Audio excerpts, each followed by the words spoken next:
Hello student, how are you all? I hope everyone is good. Today we are going to learn UKG semester 1 subject maths.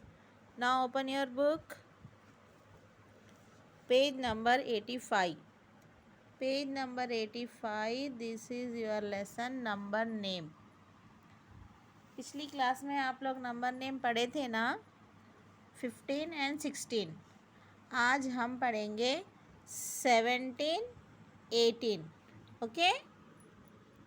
SEVENTEEN 17. EIGHTEEN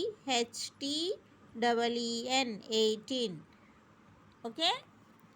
अभी हम यहाँ पे लिखेंगे 17. SEVENTEEN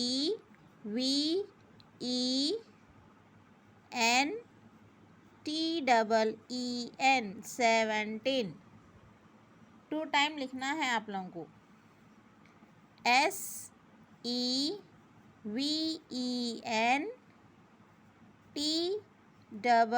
SEVENTEEN 17.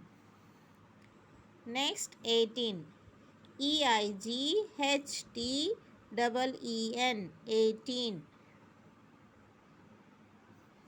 EIGHTEEN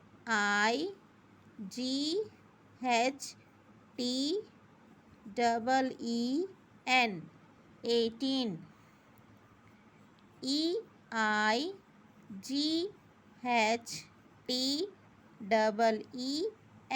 18. 17 2 time लिखना है. 18 ये 4 line में 2 बार लिखना है आप लोगों को. और यहाँ पे डेट मेंशन करना है, वीडियो नंबर मेंशन करना है.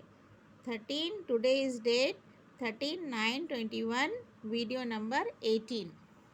ओके. ये आपका क्लास वर्क था. होमवर्क हम नोटबुक में करेंगे. This is your notebook. Notebook में डेट मेंशन करना है, होमवर्क बोल के मेंशन करना है. और आप बाजी या ट्यूशन टीचर, मम्मी को, किसी को भी ये मेंशन करके देने के लिए बोलना है नंबर नेम. SEVENTEEN 17. कौन सा नंबर नेम है ये? 17. ये आपको फुल पेज लिखना है पूरा बॉक्सेस में. नेक्स्ट पेज पे नंबर नेम है 18. EIGHTEEN 18. ठीक है. ये भी फुल पेज लिखना है आप लोगों को नोटबुक में. और ये वर्क आपका कंप्लीट रहना है. टीचर बुक्स ना करेक्शन के लिए मंगाएंगे. डेट वाइज रहना है वर्क. ओके. अंडरस्टैंड. ये थी आज की आपकी मैथ्स की क्लास. इंशाल्लाह फिर हम अगली क्लास में मिलेंगे. अल्लाह हाफिज़.